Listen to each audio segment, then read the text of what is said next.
Uh, and then for when he kills Laurie's mom, he holds her head, and then there's a crunch noise, but nothing appears to have physically happened. But he's like, "Ah!" And you see this, and then there's, and then she's like, "Oh, Dad!" Oh, and dies, and it's no. Laurie, I just wanted to reiterate, is still a douchebag at this point in time. Michael also just stands around watching a classic horror movie over a kid's shoulder, which, I mean, shows that he's stupid, that he's retarded, that he's a big baby. He's like, horror movie from classic. No.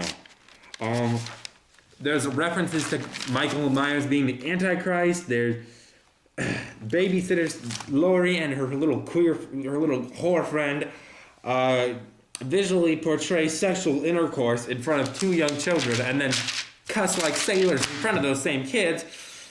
That's 80 minutes into the movie. Well, let's see. The young boy Tommy uses far more intelligent language than anyone in the film. I just wanted to state that. Once again, another count of senseless nudity. A scene stolen from the Texas Chainsaw Massacre when the girl runs out the front door and Michael, the big guy wearing the mask, or in the Texas Chainsaw Massacre, Leatherface, grabs her, pulls her back in, and slams the door behind him. So directly out of Texas Chainsaw Massacre, it's ridiculous. The original, not the crap remake. Laurie seems to be unaffected from trauma of her original mom's suicide, other than she's being a whore and she cusses like nobody's business. Also, why does Michael take the time to put the pumpkin on the guy's head and hang him? There's no reason for that. There's no reason. Laurie's friend stays nude consistently for like 20 minutes in this film, which is just not necessary. That's 90 minutes in the film, an hour and a half. We still have a half an hour left to go to cover here. And I'm probably running into part 3 here soon, too. Anyway, it could be part 3 right now. I don't know. Let's see. Michael is shot right here, I believe. He's like... but it unaffects him, which is made even stupider because Rob Zombie made him a human in this film, so he would be affected by a shot right here. But he isn't. 1 minute Michael is pulling Laurie, like, by her hair, I think, and then the next minute he's just carrying her down the sidewalk, which doesn't make a lot of sense, and she's unconscious. How'd she get unconscious? The more nonsensical nudity. There's like a ton of counts of nudity. It's just ridiculous. Michael attempts to show Laurie that he's her brother by holding out a picture, and he should be able to use words. I mean, it's not like he forgot how, but he's just like, and then he takes off his mask. I believe he's like, oh. Just kidding. I'm not going to take off my mask, guys. Come on now, stupid. But Michael's then stabbed in the neck right here, and it goes down through here, and he's barely affected momentarily, and that's 100 minutes into the movie.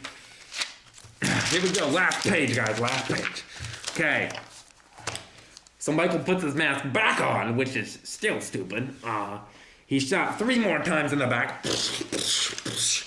And furthermore, he gets up, walks over to the car, and still has enough strength to grab Laurie out of the car, drag her, and within a matter of a few minutes, he's back up after being shot multiple times and stabbed once.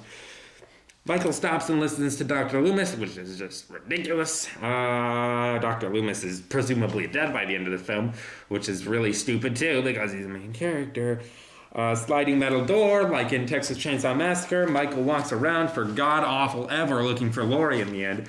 And still, he jumps out of a second-story window and gets shot in the head and lives for Halloween 2. Okay, why does he live? He's shot once, twice, 3, 4, 5 times, and stabbed once. So that makes no sense at all, because he's completely human in these movies. Let me scooch you here closer to me, you two buddies. So that was absolutely ridiculous.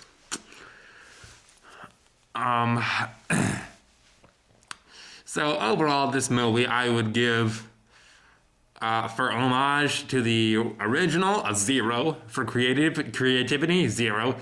For cool kills, 0. For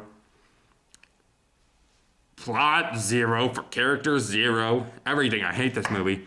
This movie is trash. And in Halloween 2, Rob Zombie's presumably crappy remake is a crappy sequel to a crappy remake that is also a remake in itself. Should be coming out here soon. I might pick myself up a little rented copy of that crap and watch that and review that too.